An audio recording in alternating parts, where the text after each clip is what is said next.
Welcome to the Underground, the Steel City Underground, the black and gold standard for Pittsburgh Steelers coverage. Now, here are your hosts, Joe Kuzma and Brian E. Roach.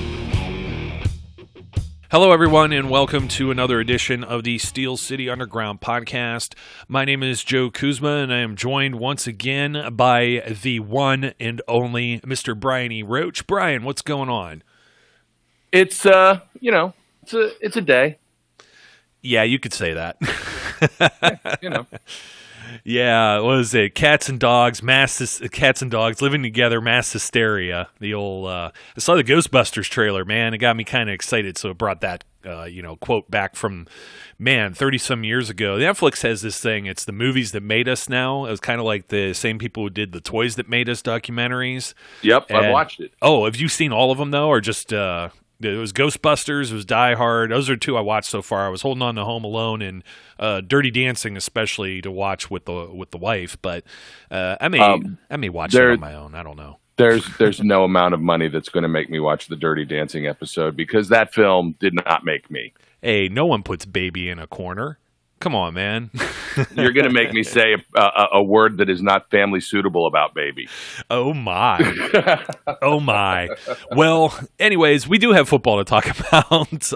No one puts the Steelers in a corner, man. There you go. I know. That's just the way it works. They're going to come out and they're going to Patrick Swayze roundhouse kick the Buffalo Bills in the face on Sunday. That's a completely different Patrick Swayze movie, by the way.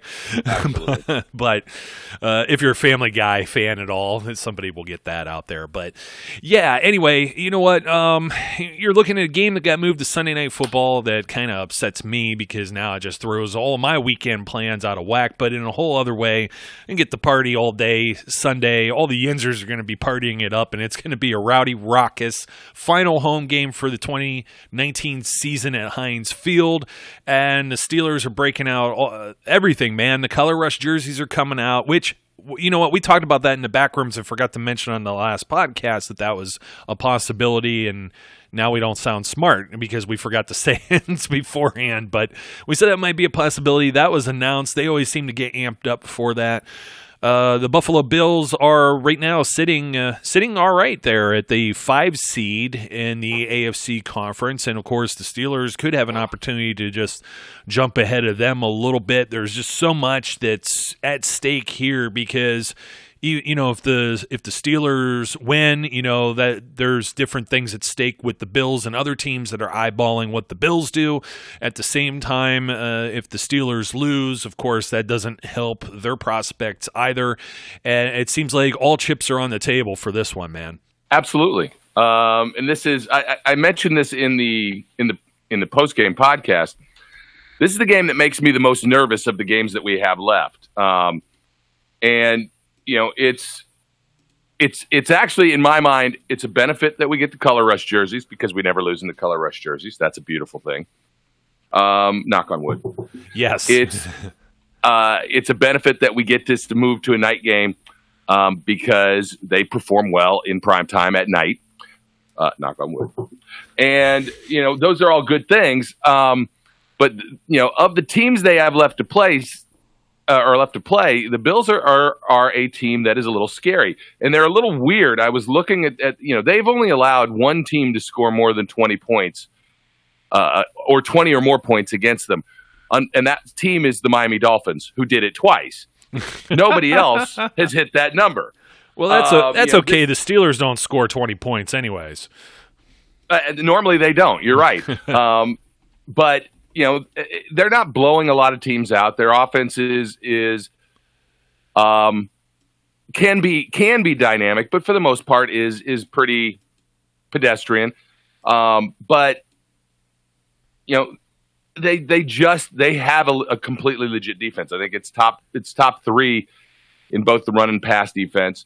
They've got players on both sides of that, at all aspects of that defense, from the front line to the linebackers to their secondary. And you know, this is a game that it's not going to surprise me if this game ended 7-3. or something like that. I find it difficult for these two offenses to score points against these two defenses.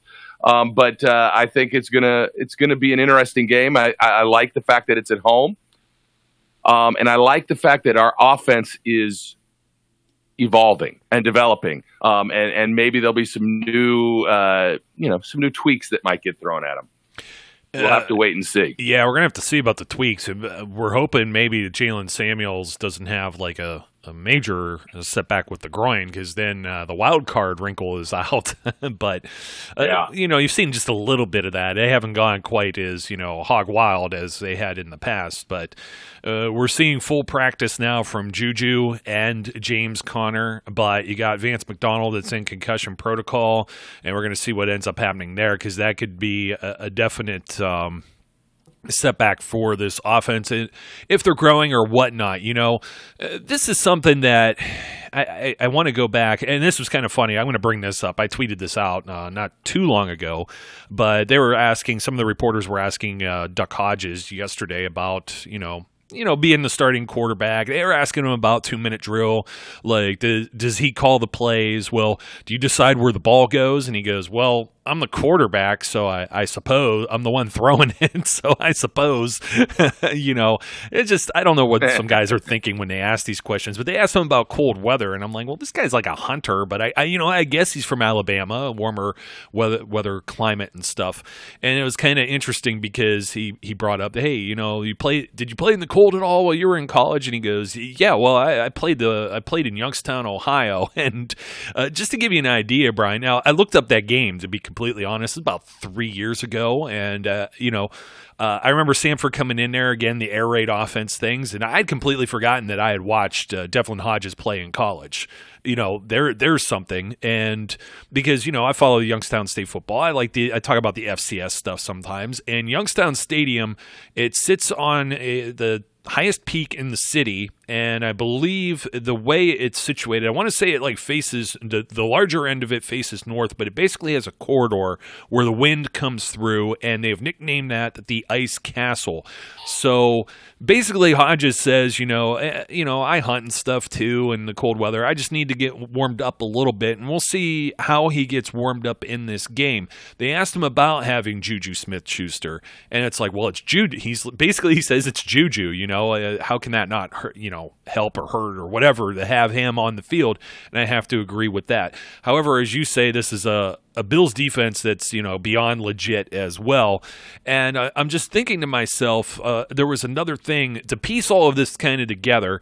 I suppose I think it's going to be like mid-20s, maybe in the 30-ish range come that Sunday evening, at least, the early forecast there. Some early precipitation, unless, these forecast things. I mean, we're talking about this on, this is Thursday. We're going to see how this ends up. They're usually wrong. It was supposed to pour down rain for the Browns game, and it didn't. So we'll see where that ends up. Weather maybe playing a factor, December football. But, I mean, these guys are from Buffalo. If you've been playing with the Bills, this isn't going to affect them. This might be going south like the birds do this time of the year, and it's a little bit nicer for them. So I'm not really worried about that too much, from any type of advantage perspective. But I'm just looking at what Duck's got to do to get moving here, to get started. And there was some talk, I don't know who was talking about it, maybe Charlie Weiss or something on one of the XM NFL radio morning shows. And they were talking about some teams, particularly they were really talking about the Patriots. And they were talking about, how their offense isn't doing so well right now. And he was talking about even when he was there, the offense wasn't necessarily all that good. And they played and they won games and won a Super Bowl by stout defense and running the football. Well, if you look at the Steelers, that looks like that could be a good recipe. The only problem is that's the same exact thing the Buffalo Bills are doing. So when you say 7-3, I'm like, 6-9, 6-6. Like, this could be a really low scoring game. It might require Chris Boswell to, really show us he's the Wizard of Boz. It's been a quiet year for him, and that's a good thing that nobody's talking about him like that anymore. But I have a lot more faith in what he's capable of doing than Stephen Hauschka on the other side. Oh, absolutely. Boz has been Boz. He's been money. He's been the wizard, which is great and is very key. You know, I completely agree with you. This could be a field goals only game. It is, and Hashka, on the other hand, has been hot or cold. And we all know kicking in Heinz Field is never an easy thing, especially for visiting kickers. If there's some wind, it will swirl a little bit. You know, any benefit that we can get out of this, I think it behooves us. So, you know, I like that. I like that matchup too. If you go kicker mano a mano for kickers, you know, my money is on Boz. Well, Hauschka's missed 4 from 50 plus, and he missed 1 in the 40 to 49 range. He's 18 to 24 on the season. He's missed 1 also from 30 to 39. Anything that's short 20 to 29, he's been nailing. He's missed 2 extra points too. So, I mean, this is something that has to be brought up immediately, because if you're looking at 2 offenses that may struggle to move the ball against good defenses. I'm going to say great defenses. You got to put the Steelers defense in that category, leading in so many different categories. And, you know, I was watching that, what was it, Brett Coleman, who put out that video on Minkah Fitzpatrick just yesterday. And if you hadn't seen it, we retweeted it as like a 20-minute long clip. And he was talking about, you know, I think it was him and not the XM radio guys that were talking about this, but one or the other, or as a combination of actually watching what the Steelers do with Minkah Fitzpatrick and their gambling. You know, you're really talking about, a lot of people talk about, well, hey, you know, are you making the big plays, this and that? And over the course of looking at both Mason Rudolph and Duck Hodges and their attempts that are, you know, beyond 10 yards, beyond 5 yards, beyond even the line of scrimmage, there's not a whole lot there. But one of the things to take into consideration is the Steelers maybe not giving up too many big plays is because, you know what, the other team isn't necessarily making or attempting those big plays. They don't have very many opportunities because they're not high percentage conversion plays. And the reason this kind of all comes together is because you don't necessarily have to rely on Duck Hodges to throw the deep bombs or whatever. If it happens, so be it. But that isn't necessarily how everyone wins. Now, of course, you kind of break, you know, things up by if you get a completion or 2 that are in that nature. And obviously you could break one big like James Washington did against the Cincinnati Bengals, or, you know, Deontay Johnson or something of that nature. You know what I mean? Now you add Juju into this mix, and this is somebody that should be sure-handed, strong, good blocker. This is only going to be a benefit. I'm looking at Juju even more than James Conner because I worry about James Conner, his health. Do we know necessarily if James Conner is going to perform better than what you've seen with Benny Snell? And, you know, Mike Tomlin maybe even alluded to that a little bit in his press conference because he was talking about, you know, he gets asked about the injuries, and, you know, we're going to bring these guys along and see where they're at. But James Conner's been sitting on the shelf for quite some time right now, and he was sitting on the shelf earlier in the season, so he got hurt, you know, multiple times. And I wonder if he's going to be on, you know, like a pitch count, so to speak, with maybe a committee of backs, because it looks like Benny Snell has been mostly impressive, but I don't know how much tough sledding this is going to be against this Bills defense, as well as Kareth White. I got it right this time, right? Yes, you did. Poor guy. You know, if I'm going to meet him in person and I'm going to be like, Mr. White, because it's like the Geico commercial where the guy doesn't know the Geico Gecko's name. It gets you confused with the other guy. So that's the way I feel. Man, Brian, it's really got me tongue-tied there. But I'm going to be even more confused. There's going to be like 3 Edmonds brothers running around or something, too. Because, you know, Trey's still on the active roster. And I think more primarily special teams. We saw him in a fullback role. And then you got Terrell, and then Tremaine plays for the Bills. So that'll be interesting. And somebody was like, well, who gets the jersey? Because you would think they trade jerseys afterwards. I hope Tremaine brings an extra one or something. Or maybe he'll just pull one off of Josh Allen or whatever. But, yeah, from an offensive perspective, I'm not sure, like, if big plays are the way to go with this with the Steelers. I think their offensive line, though, pass protection, the way Duck Hodges has been in the pocket, he's been he's been smart with a lot of his decisions. He's been very quick and decisive. The ball's even gone before guys are necessarily completing routes. So it's not like the same thing where Mason was holding on to the ball for too long and it's going to afford the Bills to bring him down or create a lot of chaos. Basically, I see this game as one where, as always, you can't have the Steelers shooting themselves in their own foot. So that means holding, penalties, that means false starts, particularly false starts. Holding, we'll see. The referees weren't calling it last week, but that was on the other side of the football too, so didn't really benefit the Steelers. And of course, so I said holding, I said like false starts, and then of course, where's my other thing I'm talking about? Turnovers. I got to be careful, Everybody's going to keep their hands on the ball. That means Juju needs to catch the ball. You can't have something that tips up. You got to be strong with the ball, hold on to it. We've seen fumbles. We've seen tip passes. You've seen near ones that haven't necessarily materialized, even with Deontay Johnson. So the Steelers are going to have to be sharp on Sunday and, play. I think they're going to have to play nearly perfect football on offense just so they get an opportunity to put some points on the board and come out with a victory. Yeah, I can't disagree with that at all. It's the offensive side of the ball has to be 100% mistake-free. I'm going to talk about penalties and such in a second, but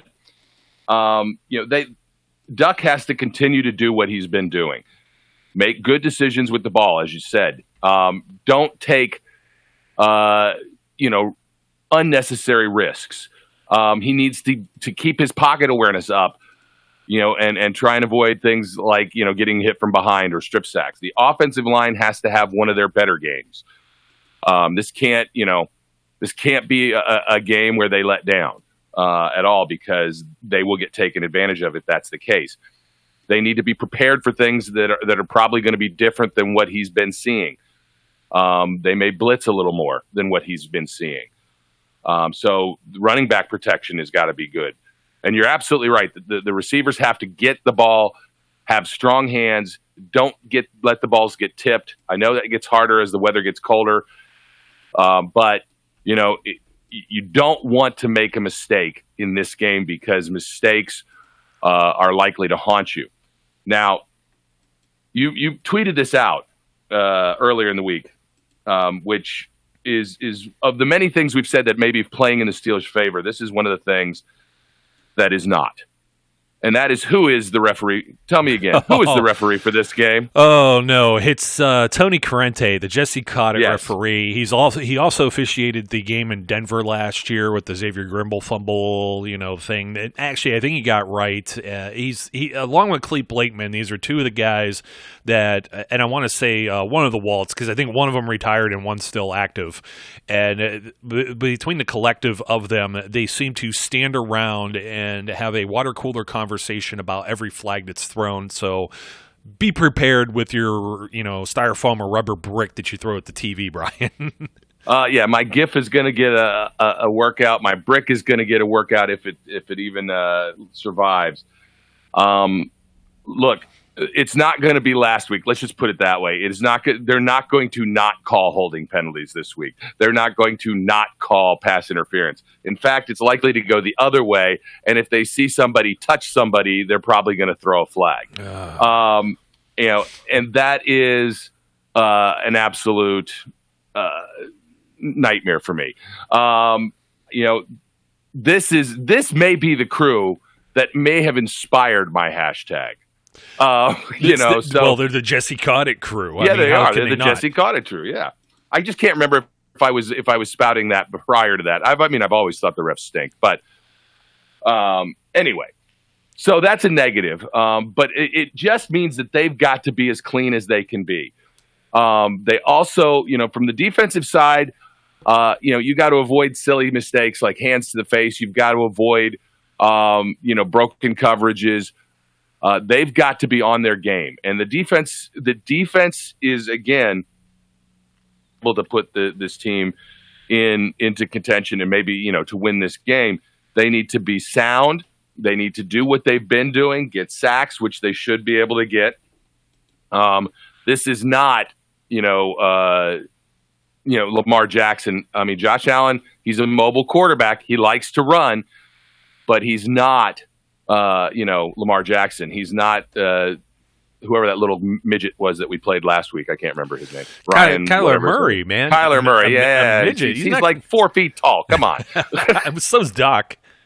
Yeah, I know. Well, Duck is not a mobile. I mean, he can run. Obviously, we've seen that, but he's more of a pocket quarterback. He's not those little runaround guys that would drive you crazy. But I don't. So my point is, I don't think they're going to have to chase him nearly as much as they chased Kyler Murray. So hopefully, you get the crowd into this, you get the other benefits. The defense should feed off of all that.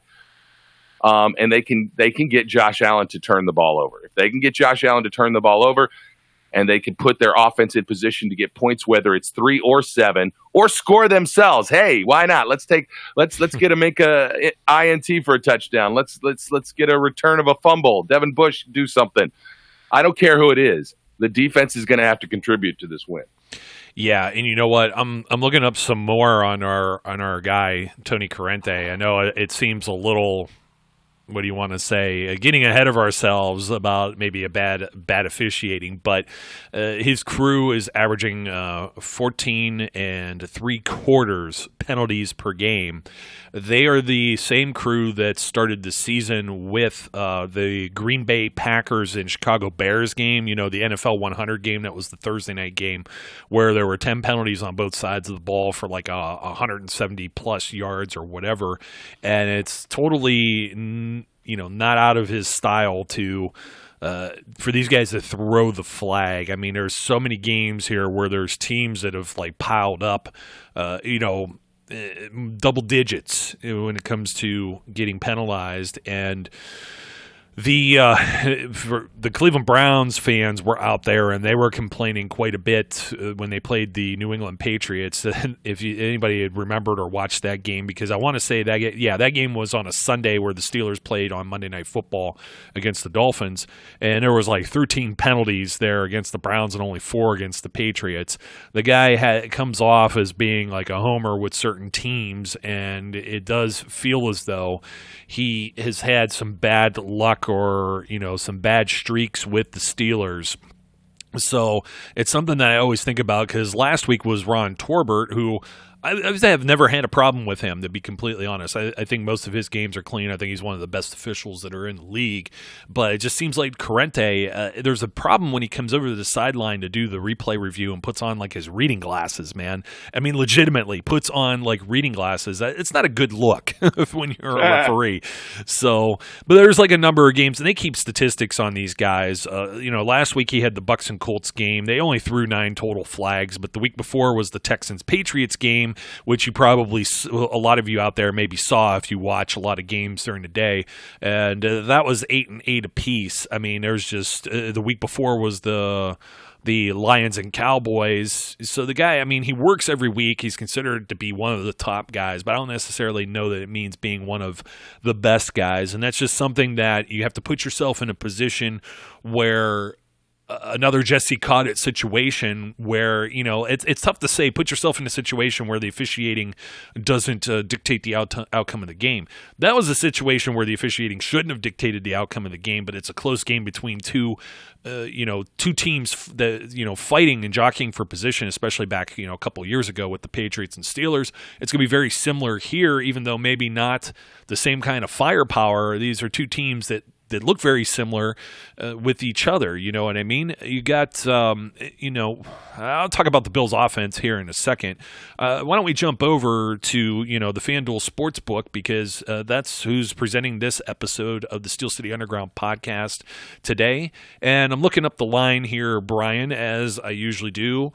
And you get the Steelers at a -1.5. So once again, an underdog at home.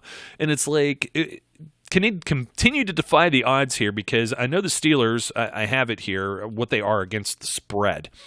I had it. Here we go. The Steelers are 9-4 against the spread this year. The Bills are 8-4-1. So that's kind of interesting. So if you're looking at something tight and we think it'll be a tight game, how about this for an over-under? 36.5. little down from last week, right? And they didn't catch last week's at all. So, but anyways, if you're interested now, the FanDuel Sportsbook is officially live in Pennsylvania in partnership with Valley Forge, and there's always more ways to win on the FanDuel Sportsbook. There's money lines, there's spreads, there's totals, there's parlays, there's props, there's teasers, and more. Brian, stop me if any of this makes your head spin. It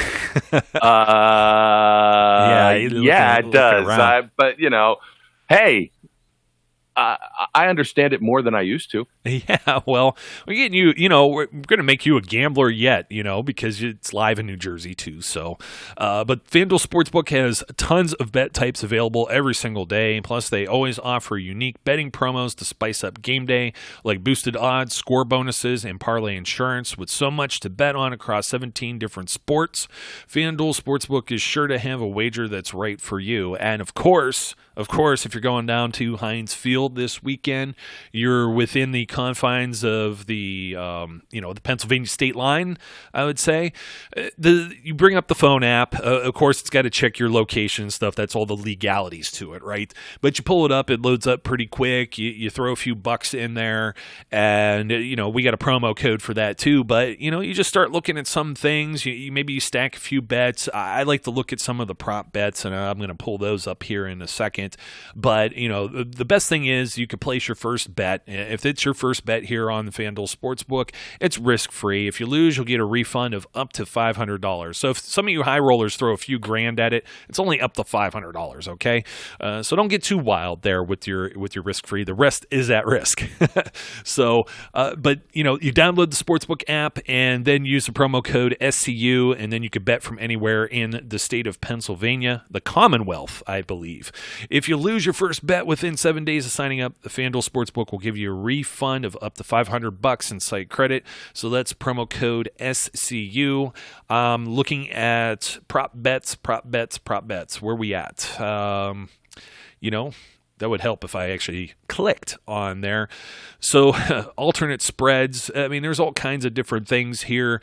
If you take, if you're going to take the Steelers at -2.5 and over 37.5 points, that's a plus 310. I don't know, man. Over 37.5. That's kind of where are the Bills at this year? They haven't really put up a whole lot of points on offense because that's what we were ready to get on here. They went over 30. At least once, twice. You said twice. Those are shootouts with the Dolphins or whatever, I believe. Yeah, that you were mentioning earlier. So it's it's kind of a tough one, but there's a few here. There's alternate spreads as well. If you believe, the Bills will be over 28.5 or the Steelers, if you want to take something like really crazy, you could go that way too. And of course, there's all kinds of things like home team total points. Like there's an over/under of 19 with a line of minus 108 if you do the over 19. So there's a whole bunch of stuff here. There's winning margins. You got the Steelers from 1 to 6 at plus 350 right now, 7 to 12 plus 550, 13 to 18, 750. So I mean, if you're really looking at these things and you're thinking, well, you know what? I really feel good about the Steelers, then go for it. That's what I'm going to say. But before you do go for it, don't forget about the promo code SCU. Also, don't forget this, folks. Cash out's not available in all markets. Offer applies to first online wager only. Refund issued as a site credit. Site credit expires after 14 days. Be sure to go to sportsbook.fanduel.com for full terms. You must be 21 or older and present in New Jersey or Pennsylvania. And if you have a gambling problem, call 1-800-GAMBLER. I know you don't have the gambling problem just yet. Even myself, I dabble in these things here and there. I've never really gotten gung-ho on some of it. Even more so, like when you get into like Super Bowl and things like that, it's always fun, or you put down some money. My cousin, he went to Vegas before that 49ers game and nearly won a nice sum on that had they pulled that one out. So, I mean, it is what it is. And, some people will call it the National Fixed League sometimes because these bookies tend to just have this stuff so close. Such a low over-under, the 1.5. I mean, these are things you have to bring up. I don't know why, but it just seems like there's too much to be coincidence sometimes. Maybe it's my conspiracy theory cap, but we got to flip the sides of the football here and talk Bills offense versus Steelers defense. Steelers, they get a lot of their sacks at home primarily, and you're looking at Josh Allen, who's capable of moving with his feet, but the Steelers, their defense, they've been up against these mobile quarterbacks all season, so we're going to see what ends up happening. The Bills have only really given up 34 sacks, they've given up, 34 sacks all season. So this is 33 on Josh Allen, and then one where Matt Barkley was playing when Josh Allen got knocked out of that game, which was, that was a rough hit too. That was almost Mason Rudolph-esque, not quite as bad, but geez, it was pretty ugly too. So we shall see if they could get to him or if he's going to be able to escape or be elusive, and we'll see what the Steelers do because, man, they really did have a great game plan against Kyler Murray. Oh, absolutely, they did. They learned a lot from playing Baker Mayfield twice already and playing Lamar Jackson earlier. They understood what they needed to do, how they needed to approach keeping him, inside their shoulders, so to speak, so that, he didn't have a lot of escapability. And it wasn't just the front line. I mean, Minka made a great play on Kyler Murray. And I think Terrell Edmonds did as well. They were aware, and they're going to have to be aware with Josh Allen too. But the difference is, Josh Allen is more the gunslinger than Kyler Murray.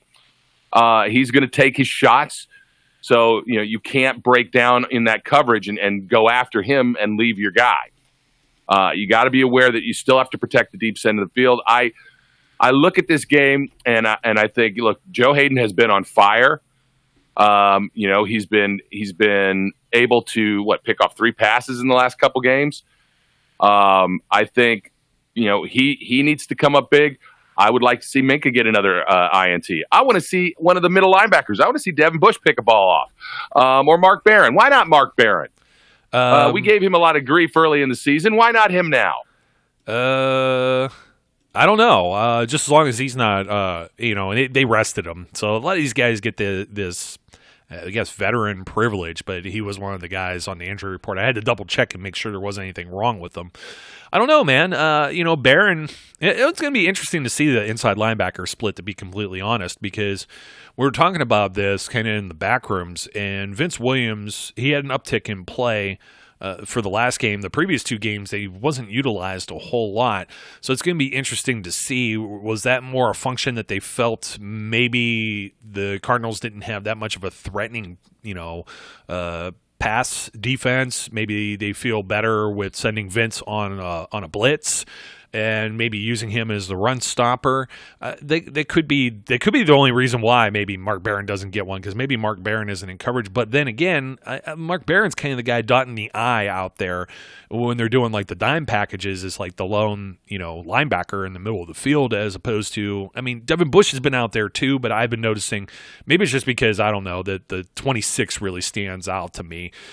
I don't know what it is, but I don't know what it is. But everybody thinks that Bush has had like a quiet season too. And what was the statistic that we had? It was somebody tweeted out that he was leading like all rookies in these different categories, and I'm going to have to find that now because it's going to drive me nuts. But he's actually had a very stellar season. It's not like he's not out there. I think that was part of the myth is he hadn't been really playing as much maybe, but that's not exactly true. In fact, you know what? Now that I'm looking this up, we have some other stats. I got to attribute some here. Missy Matthews was the one who brought it out, and then she had it from Twitterless Alec. I'm not sure who Twitterless Alec is. Maybe somebody else that works at the Steelers office. But Joe Hayden has more wins now than he ever did in his 7 years with Cleveland. Yep. At 30-29. And then we also saw something too. I'm trying to bring it up. The Steelers lead the NFL in sacks, QB hits, and takeaways in 2019. And since the 1970 merger, only one team has led the NFL outright in both sacks and takeaways for a full non-strike shortened season. That team was the 1974 Steelers. the original Steel Curtain, which is, wow, that's really crazy. So now to the Devin Bush statistic to throw out there as well. Devin Bush leads all the NFL rookies with 88 tackles. It's the most by a rookie in Steelers history. He's also the only rookie in the league with a fumble recovery, an interception, and 35 or more tackles. So, he's been all over the place. 4 fumble recoveries, 2 picks? And I mean, it's he's being quiet lately, but look at who's overshadowing him. Joe Hayden's having pretty much a Pro Bowl season. Steven Nelson, and somebody was like, who's talking about Steven Nelson or blah, blah, blah. The Steelers always get this wrong. They sign crappy free agents and stuff. We have been banging the drum on this guy from No, you're saying it wrong. What's that? We have been on his jock. Oh, we were on his jock. That's right. That's right. That's what that guy said. He disappeared now that, he's allowing, according to Pro Football Focus, he's allowing less yards and a lesser quarterback rating playing defense than Stephon Gilmore, who everybody really is on someone's jock in the case of Stephon Gilmore with the New England Patriots. Well, at the same time Nelson's doing this, Joe Hayden is having almost a mirror image of the same kind of season, and they're just locking down everything. You throw Minka in there, we all know how good this has gotten. Everybody's been throwing the stats around since Minka's arrived. The Steelers defense went from this to this to this to this, and I think part of that, I'm like, well, they were playing against the Patriots offense, but then you look at the Patriots offense, and it's kind of stinky right now. I think teams have they've figured out that, you could just double basically Julian Edelman, and I don't think the Steelers had the personnel to do what they needed to do, and that's why Fitzpatrick was such a big addition. Aside from the turnovers and things that he creates, he just comes out like a cannon, very Polamalu-esque. And I remember I was looking back at some stuff before doing this episode, Brian, and we did an episode when they traded for him, and we did a special episode in the middle of the week that said, does this signify that, hope that the Steelers season is far from over? Now that we sit here with 3 games to go, we could say absolutely yes, we were correct in that assessment, and he's just raised everything else up. So now you have Fitzpatrick as well, overshadowing the guys in the secondary, minus Edmonds, who you don't hear a whole lot out of because he just does his job. And he came in on a play last week out of nowhere too, showcasing his speed. But you also have T.J. Watt and Bud Dupree just wrecking havoc, and I think that's even overshadowing the year that Cam Hayward, your favorite grown-ass man, is having. Everyone is just having a day, and this is what they're going to have to do against this Bills front. You got Mitch Morse, Quentin Spain, John Feliciano, Cody Ford, Deion Dawkins. These are the guys that are playing up front for the Bills. They are going to be in for a long afternoon, I think. The Bills don't really utilize tight ends a whole lot, like within a passing game. So it's going to be all on the Steelers defense. I think they got a limit. There's the ageless Frank Gore. How's Frank Gore feeling when it gets cold and there's 3 games left in the season at, I don't know, is he like 52 years old or whatever? He keeps racking up and moving up the charts. He's eventually going to be the all-time leading rusher because he still gets it done even at his age. But the Bills also have another young man in Devin Singletary who's kind of, finally popped out there. He had a heck of a preseason, I remember, and he had buzz around him. And now he's starting to generate that buzz in the regular season. And then, of course, TJ Yeldon, who primarily serves as like that, hands guy, third down back kind of role. They have a complement of running backs, and they could, Frank Gore doesn't have to carry the whole load here. This committee may be capable of picking up some yards. So the Steelers defense is going to have to be careful here against the run and hope that doesn't open up things, underneath with Cole Beasley kind of still operating out of the slot some. You probably remember him from his days with the Dallas Cowboys. And also John Brown, who here's a guy that's journeyed around everywhere, and everywhere he is, he usually comes up with a big play or two in each game. Yeah, you talked about Frank Gore and him being 52. You're an ageist man. Let me just tell you that. But you know what? In all honesty, I won't even say I love Frank Gore, and for him to be in the condition that he's in, he's 36. 15 by the way. Years, yeah, 15 years. My God. 15 years in the league. Yeah, 15 years in the league, and after, I don't even know, how many, 15,306 rushing yards. over the course of 15 years. I mean, just incredible. I have nothing else but praise for this guy. So he does concern me some, but I don't know that he's necessarily the kind of guy. He's not going to be a 20 carry guy. And in fact, he's topped out at 17 and 19 and really doesn't really get much else around there. Most of the time he's hovering around between 9 to 11 carries a game. He only had 4 against the Ravens. We didn't even talk about that game and basically the chess match that it was. They're about the only team that was able to kind of stall the Ravens a little bit on defense, which should be concerning to the Steelers too. But anyways, I digress. Frank Gore, 4 for 6 yards. He hasn't been getting it done the last couple of weeks now. Dallas, 9 for 11 yards and 4 for 6 against the Ravens. So the Steelers should have some success there. Yeah, Frank Gore, I mean, as you said, I give him props and respect because, he's of an age. So he deserves it. But, it's Singletary, the other back that I think, is their heavy loader guy. Frank Gore will come in and spell him. And he keeps getting it done. I don't, the Steelers should be able to contain the Bills' running game. That shouldn't be the issue. You're right. They don't use their tight ends a lot. So, we shouldn't have that, oh, my God, why can't we cover the tight ends kind of nonsense. What they have to prepare themselves for and what they have to try and avoid is letting, somebody like John Brown get behind them. As long as they play the way they've been playing, get pressure on Josh Allen, limit the runs when they can, which they have been doing an excellent job of late. I think this defense lines up very well. You're right. Cam Hayward has beaten up on Pro Bowl level guards and offensive linemen this season. Cam Hayward should feast. He should grown-ass man all over these guys.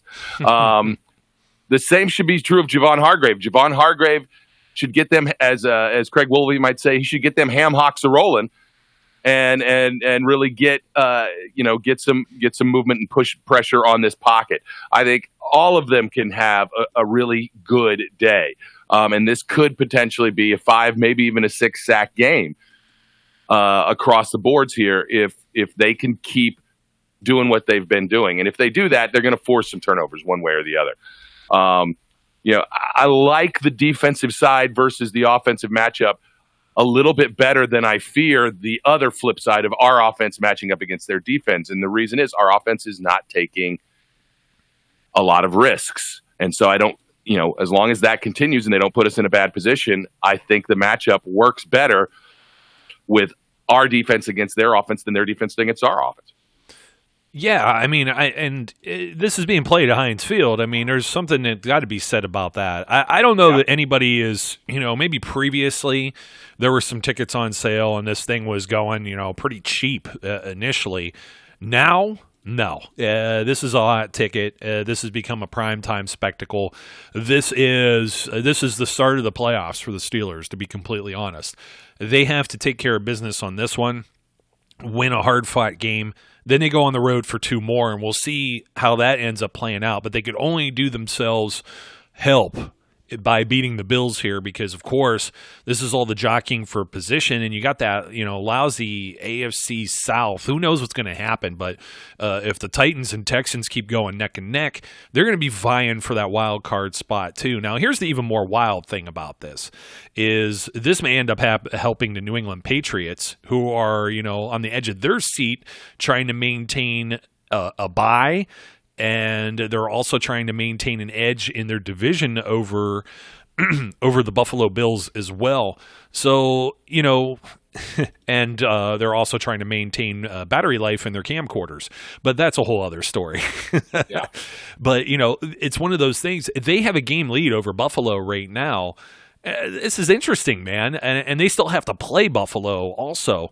So this is a big game for both sides, and this game is going to, one way or another, regardless of the outcome, impact the entire AFC playoff picture going forward. So we'll see. The Patriots can get a 2-game lead if they could succumb playing on the road in Cincinnati this weekend. and they have all their signals too, and all of that. And there was an interesting thing on the XM radio about that too. I think it was maybe it was Bill Polian. I'm trying to think who was talking about it, and they were talking about how there was like one coach that never changed their signals ever, coached in the league like 22 years or whatever, and he was joking about, he was like, I remember being a coordinator against this guy, and all I did was pull out my sheet from 2 years ago when we had played him, and lo and behold, all the things were still the same. So I don't know how much, you can make of that other than, the stigma and perception of cheating that always comes along with the New England Patriots. Surprise, surprise, right? So, sorry, man, my throat, I'm like still dealing with something. I don't know what it is. It gets cold, it gets warm, it gets cold, it gets warm. The allergies, I don't know what it is. It just keeps getting sinuses. It keeps getting me, man. I can't get away from it. And here I am. I'm going to go out. I'm going to go sit in the cold and go watch on Sunday. And, we're going to see what ends up happening. I could only hope for the best, of course, with the Steelers win. I'm always, all these shows this year have been cautiously optimistic in that regard. This is going to be another one of these. You can't have Duck Hodges. You can't have him. He hasn't killed us. Well, you got to hope that that continues on that trend. If he gets 2 guys that were Pro Bowlers last year back and they're in Pro Bowl form, this might be enough to put the Steelers offense over the top. And I'm going to tell you, if they really show something here and they make a statement, let's throw out the 9-6 win or whatever we were talking about early. And let's say the Steelers put like 28 points on the Buffalo Bills. And I'm not talking like a defensive, turnover touchdown type thing either. I'm talking about 28 points of legitimate offense.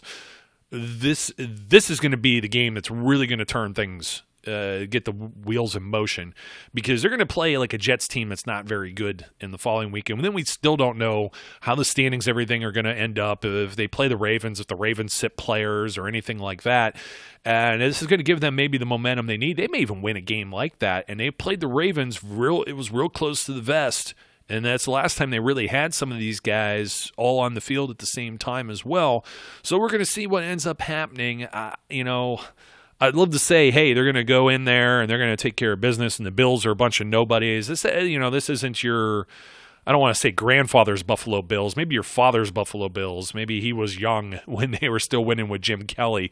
But they haven't really been, they had mediocrity for a very long time up until a playoff appearance 2 years ago. Then they kind of fell apart last year, and now they're back maybe on track. They're playing to their own strengths. The Steelers are trying to play to their own strengths. It's going to be a slugfest. It could be a very boring football game, but if this ends up being an entirely different game script and the Steelers get an offense that has some semblance of being able to score, and they do it against a good defense such as the Buffalo Bills, it's a catalyst going forward that they could make that push in the playoffs, of which everyone was like, why are we talking Super Bowl contenders? Because we're already fairly confident they are a playoff contender. They're sitting in a spot right now. They just have to hold on to that spot, and you do it by beating the Buffalo Bills, who have the seat above you. Yeah, well, there's 2 ways they do it, right? First of all, the Titans' schedule is Texans, and Saints, right? The Titans could lose all 3 of those games. And even if they split with the Texans, who have been a weird damn team this year. Yeah, they have. Even if they split with the Texans, that's 2 more losses. They get 2 more losses on that resume. That benefits the Steelers considerably. Because, you got to think the Steelers are going to win at least one of these last 3 games. The Ravens face off on Thursday night with the, Jets in Baltimore. Hey, you never know. No, but then again, I said that when we were playing the Cowboys. I'm like, the Jets are never going to beat the Cowboys. No way. It's impossible. Can't be done. And clearly I was incorrect, which is rare. I'm never incorrect. Well, it is the Cowboys. That's true. Good point. That was probably karma because I supported them, however, inadvertently there. The thing is, there's a very good chance that the Ravens have the number 1 seed locked up completely by the time they play the Steelers. And it would be foolish for them to play Lamar Jackson in that game, to play most of their starters in that game, if that's the case. I mean, that just goes against conventional wisdom. So if you have a Ravens team that you almost beat with Lamar and all the starters, and you have the ability to play that team without them, even though it's in Baltimore, that's a game that could be leaning towards the Steelers. So, if they can pull out 2 out of these 3 games, I think they're in without a doubt, in my mind. If they beat the Bills, then I think they've got a good and legitimate shot at the number 5 seed. Yeah. And that is important. While there is a part of me that would joyfully love to see the Bills overtake the Patriots and somehow win that division, I'll be just content if the Patriots win, but the Bills beat them the next time they play. Yeah, well, I mean, the Patriots have the Bengals, the Bills, and the Dolphins. So that doesn't look too necessarily promising. And just to flip this with the Titans deal, the Houston Texans, of course, they're playing each other twice, but the game in the middle there, that's so weird. I don't like the way they scheduled the division games real close at the end of the year like that. But again, I don't know. The schedule makers must know something too that we don't, Brian. The Tampa Bay Buccaneers on the road for the Texans. So they do 2 road games now. They go to Tennessee and to Tampa. Somebody's got to win that division, and like you said, even if they end up with the 2 losses, we'll flip it around. The Titans win that division. The Texans are on the outside looking in, and the Steelers are, they're sitting pretty. They win this game, they're going to be 9-5, and that's going to give them the AFC record as well. They beat the Jets. That's another AFC game. So the conference games, that's going to be one of the tiebreakers involved in this as well when it comes to wild cards and, of course, head-to-head. So they maybe have the head-to-head on the Bills, and they may have the conference on one of the other AFC South teams. They could leap right into the 5, but even at the 6, it's pretty much, like I said, this is a playoff game. This is a big one. If they don't get this one and they're sitting at 8-6, you got to see what's going to go on with Houston and Tennessee here, because one of those teams is going to fall to 8-6 as well. And then you start getting into, I don't think they have. Will they have common game records? I mean, I don't know how many common opponents. I don't know that they have common opponents this year. Common opponents usually. I'm looking at the Texans here. So the Texans beat the Chargers. They lost to the Colts, so that's a common opponent there. They lost to the Ravens, but so did the Steelers, and of course they beat the Colts because it's a divisional team. So that's going to be a very similar record to or schedule to the Titans too. So it's probably going to go to maybe a conference record. The Texans are at 7-3. Tennessee is at 6-4. The Steelers sit at 6-3 within the AFC with 3 AFC games to go now. Both of these teams with the Titans and the Texans, they have an NFC game in the middle, so they're going to be playing each other. That's going to affect their division record. That's going to affect their conference record. So one of them has to be the odd man out just by doing the simple math. Regardless of this outcome, I think the Steelers could still potentially sneak in here. Teams like the Raiders are 6-7. And could they win 3 in a row and end up 9-7? Possibility. I don't see it as entirely likely, just based on it's the Raiders. But and they got to end with 2 home games against both the Chargers or 2 away games with the Chargers and the Broncos. I don't see them winning all 3 of those games. They may beat the Jaguars, but now what with Gardner Minshew magic back? Who knows? Well, I mean, and they lost to the Jets too. That's it's so haphazard here, and I mean, I guess is that it? That's the only other teams that are really jockeying for any position. I guess the Cleveland Browns aren't mathematically eliminated from all of this yet, but they're going to need a lot of things to happen in order with all of the teams we just mentioned in order to have any kind of shot whatsoever. And I think they end up. I know they have the Bengals coming up, so they have the Cardinals, Ravens, and Bengals.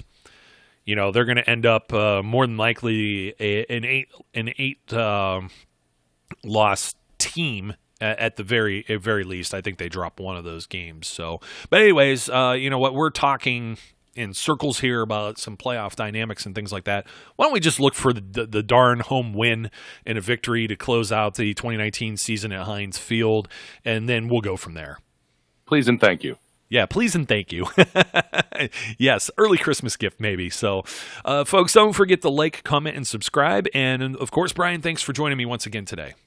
Always a pleasure, my brother from another mother. Absolutely, my friend. And for everyone else out there, the usual, we encourage you to be safe, be good, and we will catch you later.